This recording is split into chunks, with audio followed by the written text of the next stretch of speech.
حدیث نمبر 34، روایت نمبر 34 عن طارق بن زیاد عن طارق بن زیاد قال، حدیث نمبر 102 ٹھیک ہے.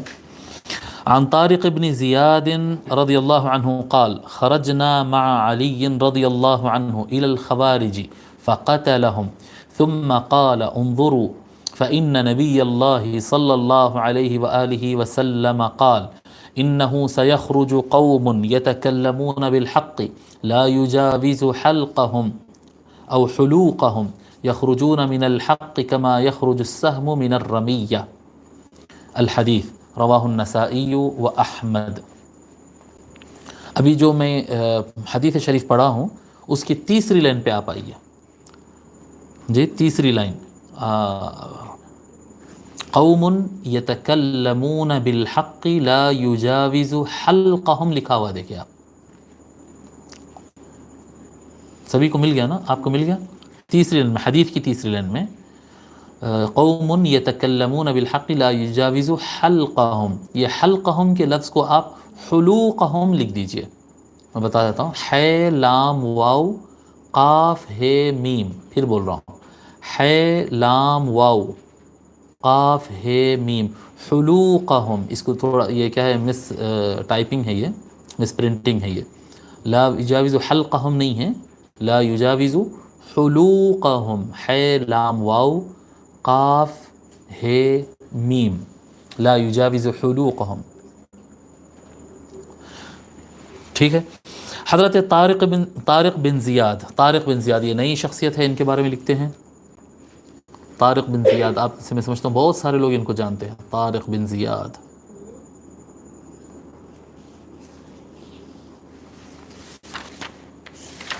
اچھا.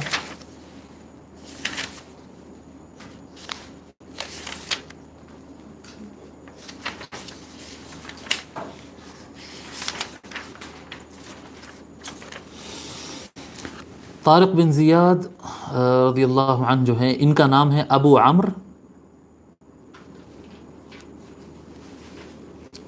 عمرو طارق بن زیاد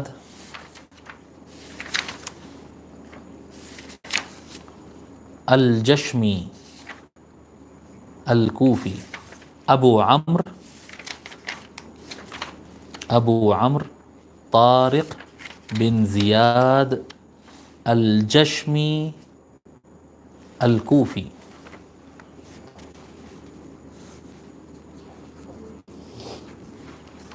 ٹھیک ہے. آپ تابعی ہیں اور بہت کم روایت کیے ہیں، اور قائد عسکری ہے آپ، یعنی اصل میں کیا کہتے ہیں، آرمی مین ہیں آپ،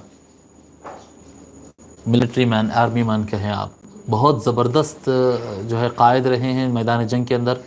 اندلس، اسپین جو کہتے ہیں نا، اندلس عربی میں اندلس کہتے ہیں، اردو میں اندلس اس طرح سے کہتے ہیں. اسپین کو انہوں نے فتح کیا تھا، مسلمانوں کے قائد تھے یہ اندلس.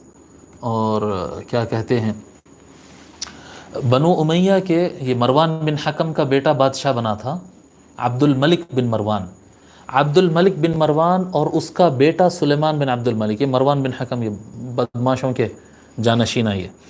تو یہ عبد الملک بن مروان اور کیا کہتے ہیں سلیمان بن عبد الملک، یہ دونوں باپ بیٹے میں جھگڑا تھا، یہ لوگ کا بادشاہوں کا آپس میں جھگڑا. اب یہ طارق بن زیاد کون ہے؟ یہ طارق بن زیاد یہ تابعی ہے اور مولا علی کی صحبت میں رہے سو ہے، مولا علی کے ساتھ جنگیں کرے، جنگ نہروان وغیرہ میں مولا علی کے ساتھ رہے سو ہے، تربیت پائے سو ہے. بہترین اسلامک مسلمانوں کے لیے بہترین فائٹر، اتنا زبردست فائٹر کہ اس کو عبد الملک جب فوج پہ ذمہ دار بنایا اور افریقہ کے یعنی ویسٹرن افریقہ کا اس کو ذمہ دار بنایا، تو پھر ان علاقوں پہ کنٹرول حاصل کیا. وہاں سے پھر جو صلیبیوں کے حملے ہونے لگے تو ان سے جنگیں بھی لڑے اور اسپین فتح کر کے وہ علاقے کی جو ہے دشمنان اسلام کے پوری سلطنت کو ختم کر دی.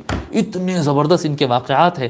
اگر آپ اسپین کے فتوحات اگر آپ پڑھیں گے تو آپ کو اندازہ ہوگا کہ کون شخصیت تھی طارق بن زیاد. اب یہ دو بادشاہوں کے، ایک بادشاہ ایک ہونے والا بادشاہ، دونوں میں باپ بیٹے میں جی جیسا اکبر اور شہزادہ سلیم میں نہیں بنی تھی نا، یا تو قصہ الگ تھا، لیکن اس طرح سے جو ہے یہ دو باپ بیٹوں میں نہیں بنتی تھی ان کے اختلاف میں. تو کیونکہ عبد الملک باپ نے ان کا تقرر کیا تھا، جیسے باپ کا انتقال ہوا اور جو ہے بیٹا سیٹ پر آیا، تو طارق بن زیاد رضی اللہ تعالیٰ عنہ اور ان کے ایک ساتھی اور تھے، میرے ذہن سے اس وقت نام جا رہا ہے، وہ دونوں حضرات تھے جن کے بڑے کارنامے تھے اس علاقے میں فتوحات کرنے میں. یہ دونوں کو ختم کرا دیا وہ آدمی. ایک کا تو قتل کھلم کھلا ہوا ہے وہ دوسرے شخص کا، اور طارق بن زیاد رضی اللہ تعالیٰ عنہ اس کے بعد پھر لوگ کو ملے ہی نہیں، لوگ کو پتہ ہی نہیں چلا کہ پھر کہاں چلے گئے. اتنا بڑا آرمی مین، اتنے بڑے اسلام کو فتوحات دینے والا، کیونکہ اس کو لگتا تھا، بیٹے کو یہ لگتا تھا کہ یہ میرے باپ کا وفادار ہے اور وہ باپ کی زندگی تک یہ میری بات نہیں سنتا تھا بس. یعنی یہ اسلام کو کتنا فائدہ ان سے پہنچا ہے، یہ مسلمانوں کے کتنے بڑا سرمایہ ہو سکتا، یہ سب اپنی جگہ ہے. ان کے بادشاہت کو جو ان کی بادشاہت کو لگا کہ بھئی اس سے خطرہ ہو سکتا ہے، بس ان کو ختم کرا دیا. تو طارق بن زیاد رضی اللہ تعالیٰ عنہ کا میں اتنا تلاش کیا، ان کا انجام کیا ہوا، جو مستند کتابیں ہیں نا، کہ ان کے ساتھ ہوا کیا آخر میں، کہاں گئے یہ، کوئی عطا پتہ ہی نہیں ہے، ختم، غیب، منظر عام سے غائب کر دیتے ہیں یہ لوگوں کو. ان کا طریقہ ہے یہ، بڑے عجیب لوگ ہیں یہ. ٹھیک ہے، بہرحال لوگ کہا جاتا ہے کہ 101 ہجری میں ان کی وفات ہوئی، کہا جاتا ہے، وہ بھی پکی خبر نہیں ہے.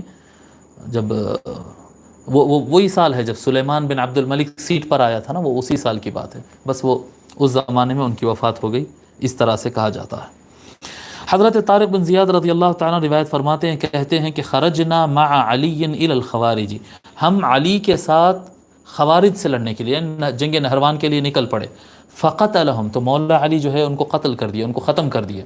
ٹھیک ہے. ثم قال، پھر مولا علی نے فرمایا، انظروا، لوگوں دیکھو، فإن نبی اللہ صلی اللہ علیہ وآلہ وسلم قال، کیونکہ اللہ کے نبی صلی اللہ علیہ وآلہ وسلم نے ارشاد فرمایا، انہ سیخرج قوم یتکلمون بالحق لا یجاوز حلوقہم، کہ بے شک ایک ایسی قوم نکلے گی جو ہمیشہ حق کی بات کرے گی، لیکن حق ان کے حلق سے نیچے نہیں اترے گا. بات حق کی کریں گے لیکن حق کی بات ان کے حلق سے، یعنی ان کے دل میں حق نہیں رہے گا، سب کو حق سناتے پھریں گے. جی، یخرجون من الحق، وہ حق سے ایسے نکل جائیں گے جیسے کما یخرج السهم من الرمیہ، جیسے شکار سے تیر نکل جاتی ہے. اور طویل حدیث ہے، اس کو امام نسائی نے السنن الکبریٰ میں روایت کیا اور احمد بن حنبل نے المسند میں روایت کیا ہے.